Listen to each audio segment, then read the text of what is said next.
Art made from food waste may seem hard to swallow. But there's no denying that these creative concoctions are enticing people around Asia to go back for seconds. Prepare to whet your appetites as we go fishing for skeletal art. Get hooked on Lin Hanbing's fishbone paintings. Get a bite of Koshi Kawachi's whimsical snack sculptures and go bananas over some of the tiniest artworks in the world.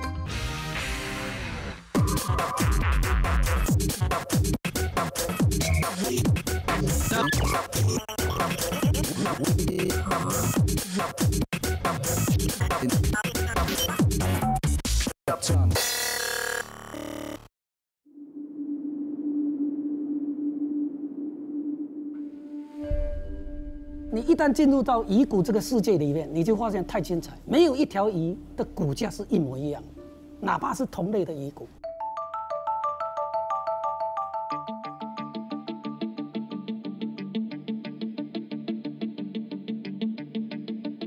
Our first stop takes us to the southeast coast of China on Gulangyu. In the past decade, the relentless tourism boom has been leaving a waste trail testing the capacity of the island. Lying amongst the labyrinth of alleys is a one-of-a-kind gallery that seeks to save the environment, one fish at a time. This is the place where jellyfish remains morph into lotus leaves and thousands of fish bones are transformed into a thrilling landscape. A graduate from the Fujian Arts and Crafts College, Lin Hanbing is the founder of the first professional fishbone art gallery in the world. He is a legend on the island who has been working with and exhibiting marine skeletons around China for the past 23 years. Decades ago, Hanbing was enjoying a meal with his friends when he saw in a fishbone the vision of a lady in a white dress playing the violin in the wind. 这个就是鲈鱼的两边的鳃骨，你看这个造型，就是蝴蝶的翅膀。我就发现鱼骨是一门艺术，所以呢，就从那个时候就开始创作。For the next 4 years, the inspired artist spent over $4,000 buying fish, simply to experiment with making paintings out of their bones, their scales, and their eyes. Today, he has an arrangement with hotels and restaurants across the island to collect their fish remains regularly. Before they can be used, these fishy supplies undergo a thorough treatment, beginning in his garden. 先去腥味，脱肉，去腥。接下去黄梅、黄虎、红柑。 After they are cured, these treasured materials enjoy hours in the sun to lose all of their moisture before they are stored. And each bucket load is withered down from over 500 kilograms of fish. The most rigorous step follows as the bones are meticulously sorted into hundreds of bins and containers according to their specific shapes and sizes. 鱼骨保存关键看处理，鱼骨的处理。 像我现在这经过10几道的工艺处理，做成艺术品以后，你放它100-200年都没问题。The fishbone extraordinaire moved to the island 30 years ago to study art and spent the early part of his career developing the unique painting style that he is now famous for. But Hanbing attributes his love of fishbone art to his childhood passion. 我从小喜欢写书法。 但没有写很好啊，但喜欢。那鱼骨很多造型，尤其是像这一块鱼骨，我们的文字从甲骨文开始。那你从甲骨文开始，真正形成文字叫大篆啊、小篆。你看很多笔画，你去看一下，就是这种，就跟鱼骨这个造型，你看，就是这种笔画，就从这所有的鱼骨艺术的灵感就从这边来的。 One of Hanbing's greatest works is entitled Garden on the Sea. Measuring almost 2.5 meters across, it is a masterpiece that features close to 1,000 bougainvillea flowers, each involving over 10 steps to create. While his portfolio is visually arresting, most of his work bears an equally strong environmental message. 这一幅是表现这种环保主题。那观众一看，你看这个一群的鸟带着树一起飞，一刚看，哎，很轻松，很美好。但是稍微再多看几眼，就觉得哎，发现不对劲。这个鸟为什么要带着树一起飞呢？哎，他就会联想到这个是环保题材。This exquisite painting is made out of only 2 common fish species and bones from the fins and ribs. Hanbing's other signature piece, however, echoes the remains of dozens of breeds under the sea. Involving over 1,000 fish, this is a clever recreation of schools of these marine creatures using their remains. The environmentalist shares his concern over the high level of pollution in rivers and lakes across China as it develops at breakneck speed. 很多的鱼，说实在的，都是生不如死，就是因为受到污染，有的鱼的表面都是腐烂的，鱼鳞呢也变色了，甚至连里面的鱼骨也都花黄斑点、奇形怪状。Fish has long been an auspicious symbol in Chinese culture, and Hanbing's love of them transcends his passion for his art form. 通过这20多年对收集这个遗骨现在对我这种对环保这种心情是越来越沉重。你看我在做的时候，看到那遗骨变成奇形怪状那样子，就觉得对为这个鱼感到非常的痛苦。Coming up next, we get in touch with an artist who's been making waves across Asia for his colorful marine skeleton art.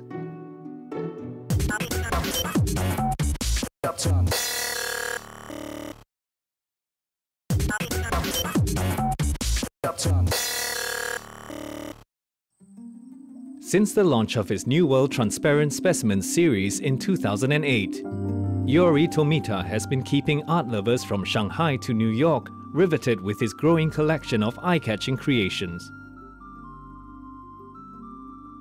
大きなその部屋を全体を壁からみんな透明標本で本当に水族館のように透明標本で生きているような造形を作りたいと僕は思ってるんですね。それをできれば、日本ももちろんですけど、もういろんな世界中で自分の好きなものを世界中の人に見てほしいと思ってます。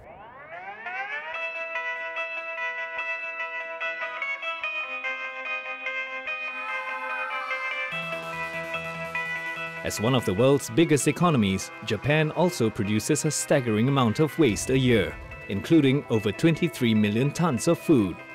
In the town of Hayama, a young man is doing his part to reduce food waste by creating fantastic art in the form of psychedelic X-ray visions. この場所は僕が作品のインスピレーションを得たりとか、あとはその作品の素材を漁師さんからもらったりするような場所です。Yori Tomita resides in this coastal town where he can fully indulge in his greatest passion, fish. The 30-year-old loves cooking, eating, and fishing for them. Yori transformed a traditional method in Japan of preserving and studying marine life into an artistic expression. He believes that by observing death, one can better appreciate the wonders of life. Having experimented with over 5,000 discarded subjects, the artist hits the rocks by the sea to source for his new raw materials.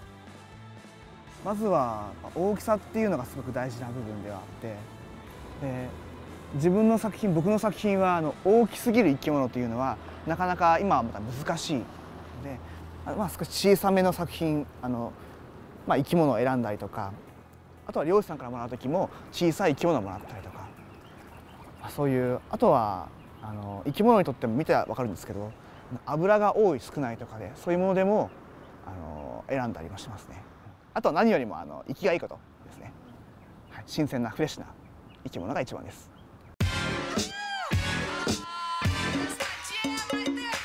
50 meters away, Yori's gallery space rests at the foot of a gentle hill. Locked behind the doors is a room that resembles a sci-fi movie set. もともと僕の作品は日本語でいう透明標本といって、小さい生き物たちの骨格を調べるための方法として確立されたという方法なんですね。だいたい50年ぐらい前にそのルーツはあった。Animal carcasses come to life as the hypnotic colors and forms of marine life float atop light panels. From stingrays and fishes to seahorses, this magical postmodern and postmortem aquarium is truly a sight to behold. Dabbling with land creatures, the artist also features poultry and reptiles in his collection. 今は赤と青の色をつけてるんですね。それというのが硬い骨の成分、これが赤くなるような色付けと、柔らかい軟骨の成分が青くなるような色付けを使っています。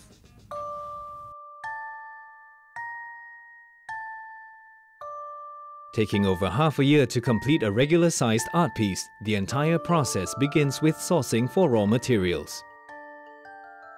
Besides fishing or collecting carcasses at the local fishing port, Yori also receives them from local fishermen, fascinated by his art. He first soaks them for a week in a tissue fixative and embalming agent. This step preserves the original form of the fish before its scales are carefully removed. そうですね。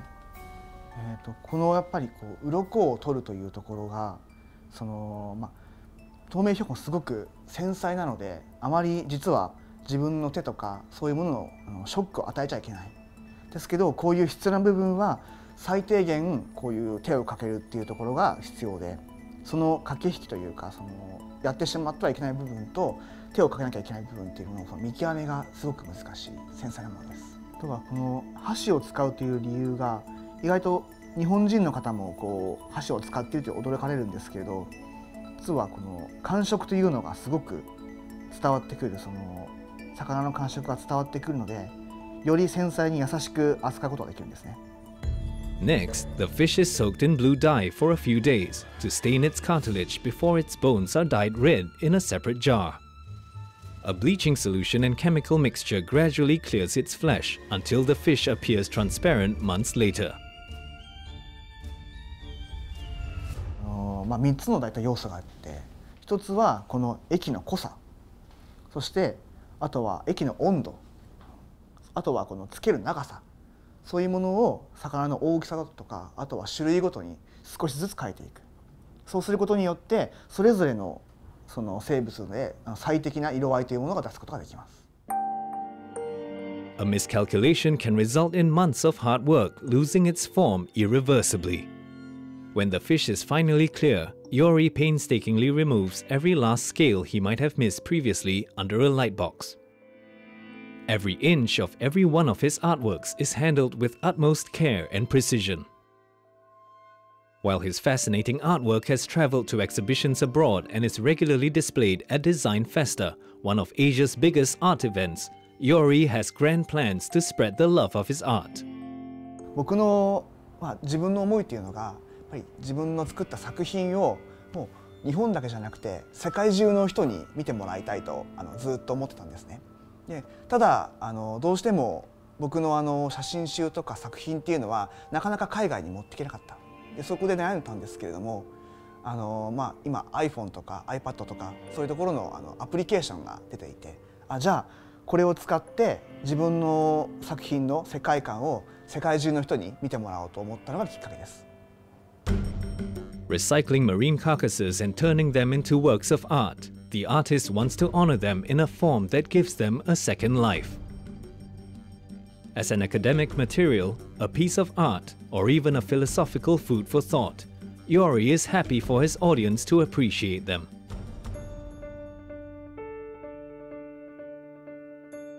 Yori's unconventional art may be an acquired taste, but it's one that we personally cannot get enough of. Over in Taiwan, we go under the microscope with Chen Fengshen's amazing rice grain artworks.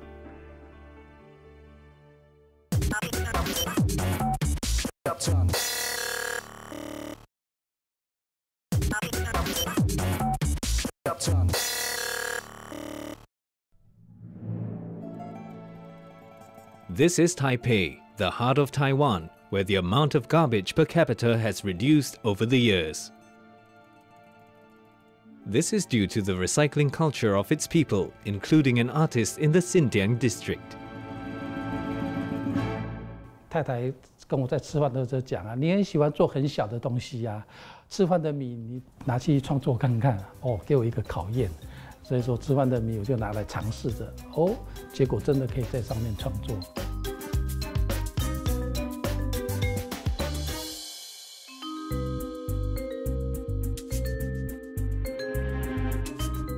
A veteran artist who's been part of Taiwan's art scene since 1981,陈逢显has gained international acclaim with his spectacular artworks for about 30 years now.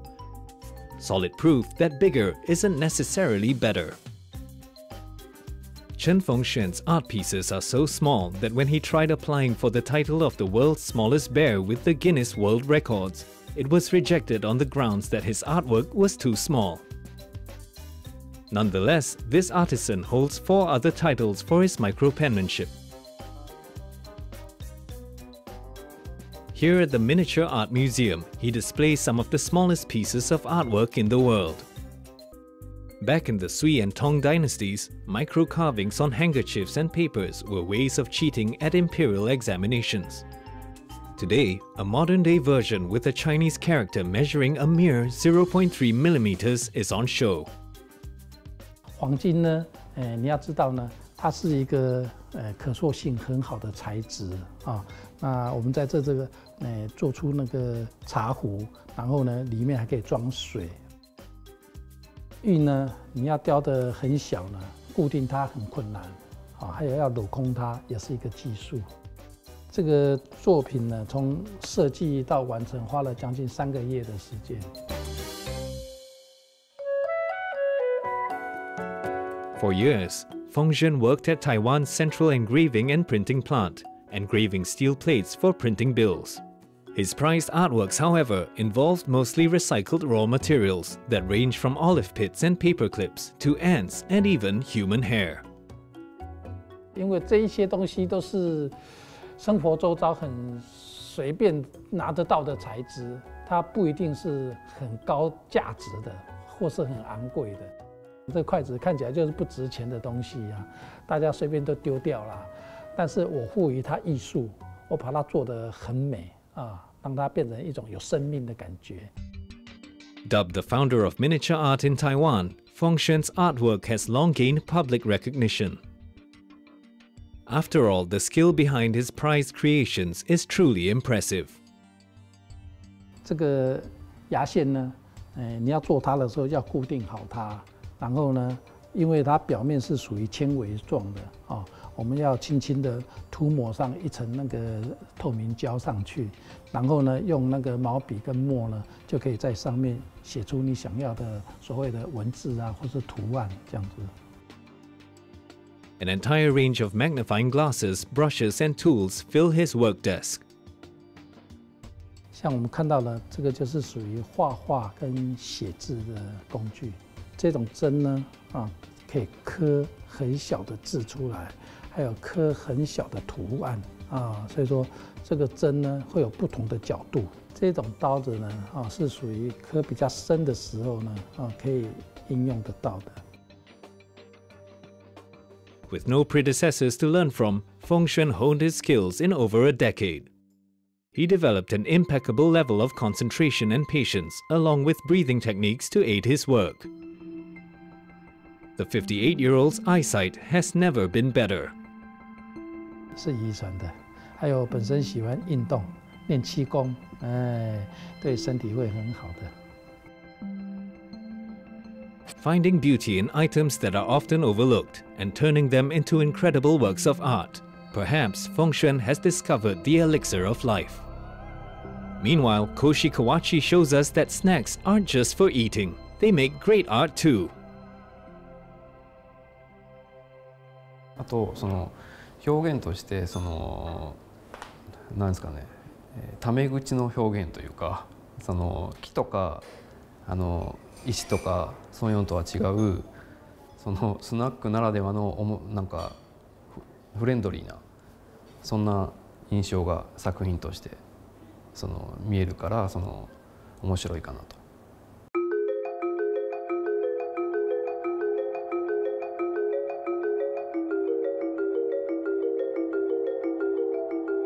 In the country renowned for its cuisine, 6,000 tons of food waste is produced every day in its capital alone, and it is just as well that Japan enforces food recycling laws. At a gallery space in Tokyo, an artist is hoping to alter public perception. もともとなんかスナック菓子を使うようになったのは、